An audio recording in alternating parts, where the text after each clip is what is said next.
السلام عليكم ورحمة الله وبركاته. ازيكم حبايبي، عاملين ايه؟ يا رب ان شاء الله تكونوا في افضل حال، والايام اللي جاية ان شاء الله تكون خير وسعادة على اصحاب برج القوس في كل العالم كله. اصحاب برج القوس حبايب قلبي، النهاردة ان شاء الله هنشوف مع بعض التوقعات. اتمنى انها تكون توقعات ايجابية وفي نفس الوقت خفيفة على قلبكم الطيب الجميل. قبل ما نبدأ اي شيء هنسمي الله، هنقول بسم الله الرحمن الرحيم، وهنقول اللهم صل وسلم وبارك على سيدنا محمد عليه الصلاة وأفضل السلام. حبايب قلبي أصحاب برج القوس، بفكركم باللايك، الاشتراك في القناة، تفعيل الجرس عشان يوصلكم إن شاء الله كل جديد بأمر الله تعالى.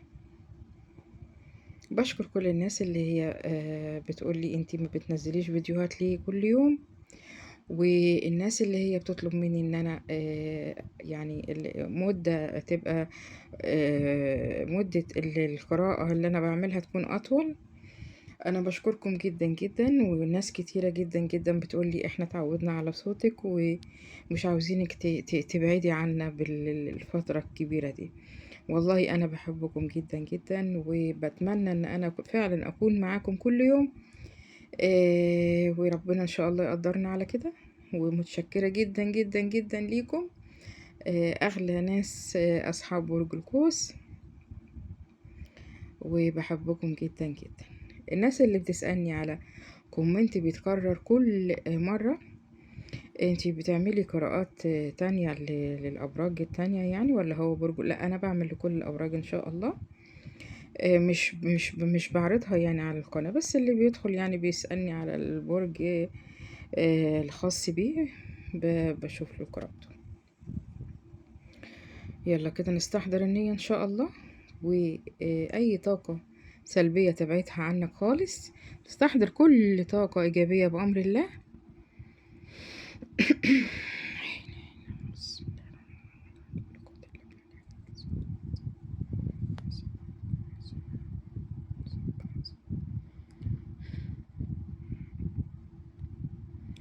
أنا شايفة إن أنت الأيام ديت يعني في خروجات أو بتنزل على طول.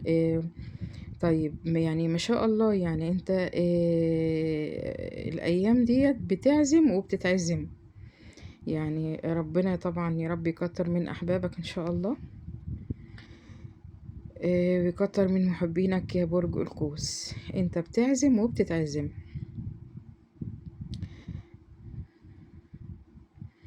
أول فتح القراءة في اسم علاء، في اسم ظهر هنا اسمه علاء. ممكن يكون بالمعنى إن شاء الله عندك علي مثلا، أو علا من رب العالمين، أو هتعلى بالشيء إن شاء الله بأمر الله. أو علاء ده موجود يعني شخصية هي ممكن تكون شخصية معروفة، مثلا ممكن في عيلتك، ممكن تكون شخصية اجتماعية، يعني لها اسم، أو ممكن تكون أنت اسمك مثلا علاء. إن شاء الله ظروفك اللي جاية هتكون أفضل بأمر الله تعالى. سبحان الله، أول مرة يعني فتح القراءة يظهر فيه اسم.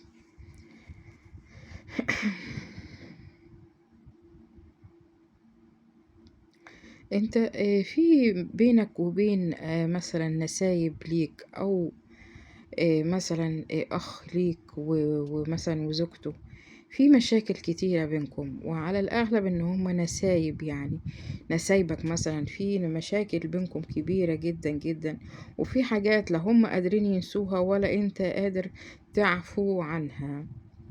مشاكل كتيرة جدا جدا، و يعني المشاكل دي مش بتخلص كده يا جماعة. لا، انت لازم طبعا، لازم ان انت او انت يكون لكم وقفة وتخلصوا المشاكل دي، لان هي بتكتر المشاكل دي.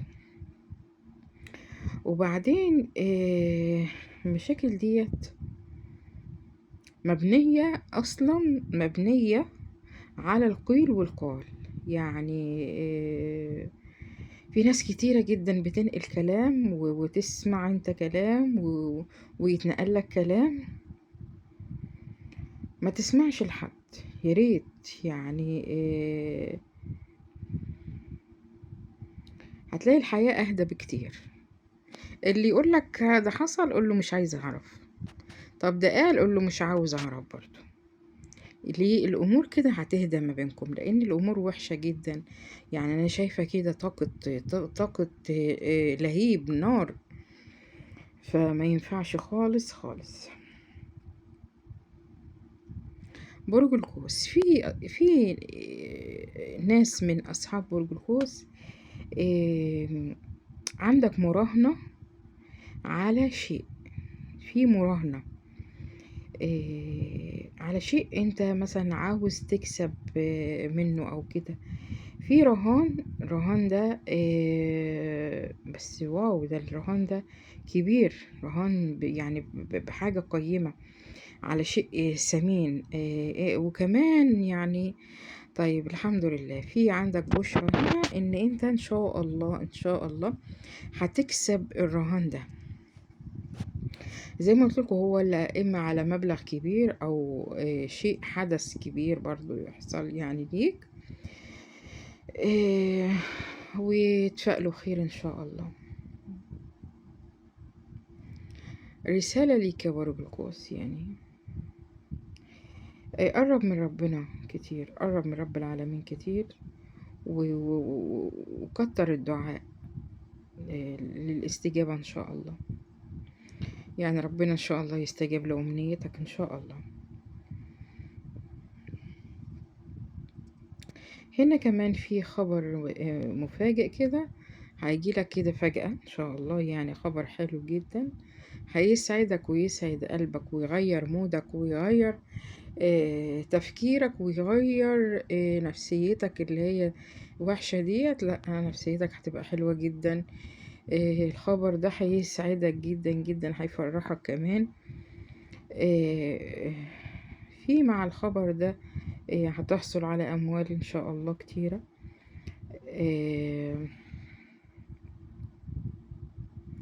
بأمر الله، يعني حياتك هتتغير إن شاء الله، تتبدل، هتبقى أحسن، هتبقى أفضل كده.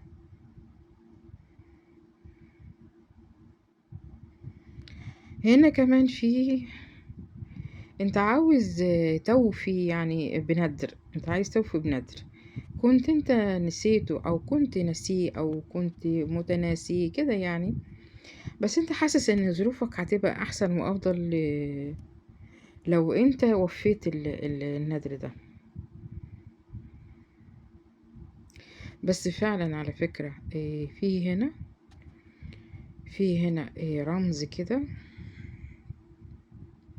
الرمز ده يعني بلاش اقول هو رمز بلاش اقول يعني هو الرمز طلع ايه.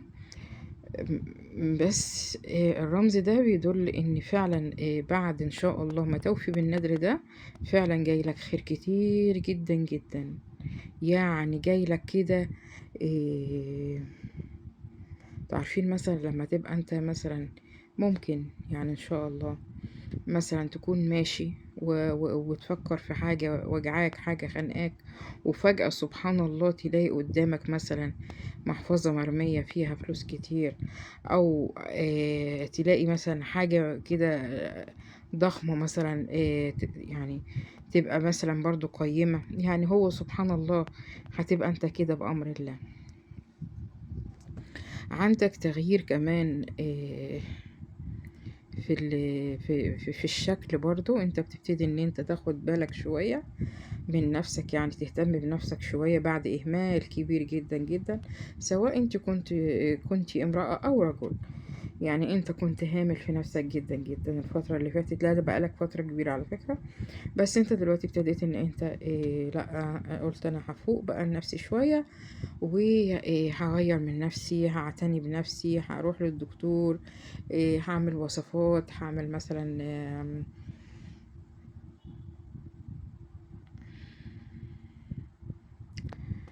يعني هتروح مثلا مركز تجميل، حاجات زي ديت. يعني تتواصل كمان مع حد، انت بتتواصل اصلا مع حد في الشيء ده، او له علاقة بالتجميل والحاجات الكبيرة دي.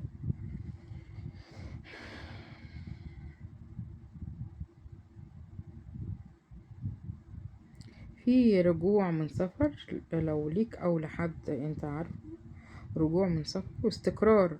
عندك استقرار في بلدك بقى خلاص، هتستقر يعني. انت هتقول كده، انت هتقول انا خلاص انا رجعت عشان استقر في بلدي. طيب بالنسبة للقراءة العاطفية بالنسبة للمرتبطين، آم، انت زعلان من حبيب، بينكم مشكلة كبيرة، بس المشكلة دي ممكن تكون اتكررت بس المرة دي جاية تقيلة شوية.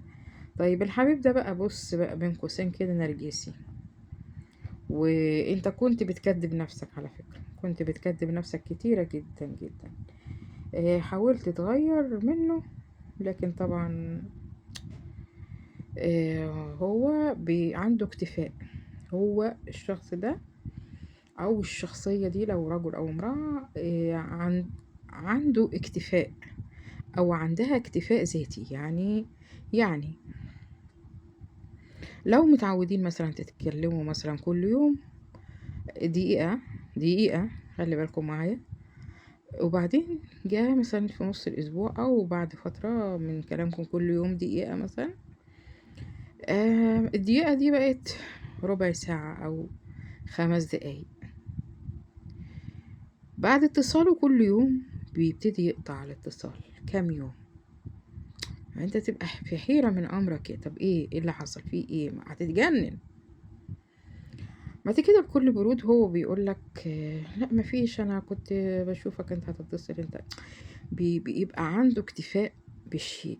يعني هو كده إيه مثلا، يعني مثال لو هو مثلا ما عندوش مثلا يعني تلاجة عنده مثلا فاضية ومتعود كده كل يوم، لا فجأة كده ايه مثلا فيها مثلا يعني خبز مثلا،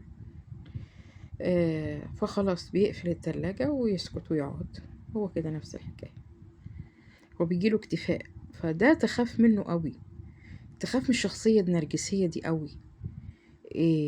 ما بيفكرش غير في نفسه، أناني، مش بيفكر غير في نفسه هو بس. طالما هو خلاص حاجة من جواه اكتملت أو خلاص عنده رضا كده جواه كده، مناش الشخص التاني ده أو الطرف التاني ده وحر. مهم أنا، هو بيقول كده المهم أنا. والشخصية دي متعبة جدا، يعني انت هتتغاضى عن حاجات هتلاقي حاجات أسوأ كبيرة. الشخصية ديت متعبة جدا جدا، برغم ان في حاجات كتيرة انت يعني او انت تغاضيتي عنها وقبلتيها وكده، بس للأسف في حب، في حب بينكم، يعني هو بيحبك وانت بتحبه. بس الشخصية دي متعبة، الشخصية دي متعبة جدا جدا يا أصحاب برج القوس. كمان عندك طرف تالت هيخرج خلاص، هيغور في داهية من العلاقة، والحياة هتبقى حلوة يعني. انت عندك تقدم في مشروع كده، في تقدم هنا، في حروف كلمة تقدم اهيت، في الت والقاف والدال والميم. تقدم، تقدم في ايه بقى؟ تقدم في مشروع إيه كنت بتحلم بيه، او مثلا انت إيه كان عندك نزاع على شراكة مثلا، هتبتدي ان انت تهتم بالحكاية ديت. هتكون بقى ايه للنتيجة، ان انت هتتقدم، مش هترجع بخطواتك، لا انت هيكون عندك كده ايه تقدم. في هنا تحويل، يعني مثلا زي ايه، زي نقول مثلا في تحويل عملة بمبالغ كبيرة، على فكرة تحويل عملة ليك او بقى أو ليك او يعني هتبعتهم لحد او ليك انت. في خبر عن حمل، في خبر عن حمل او تجهيز لحمل مثلا، في ظروف صعبة كانت شوية، يعني مثلا ممكن عملية اللي هو الحقن ده يعني حاجة زي كده يعني. أصحاب الركوز حبايب قلبي، أتمنى لكم كل الخير وكل السعادة وكل حاجة حلوة إن شاء الله. يا ريت اللايكات كتير شوية، نزودها شوية كده، ومتنسوش اللايك والاشتراك في القناة. أحبكم جدا.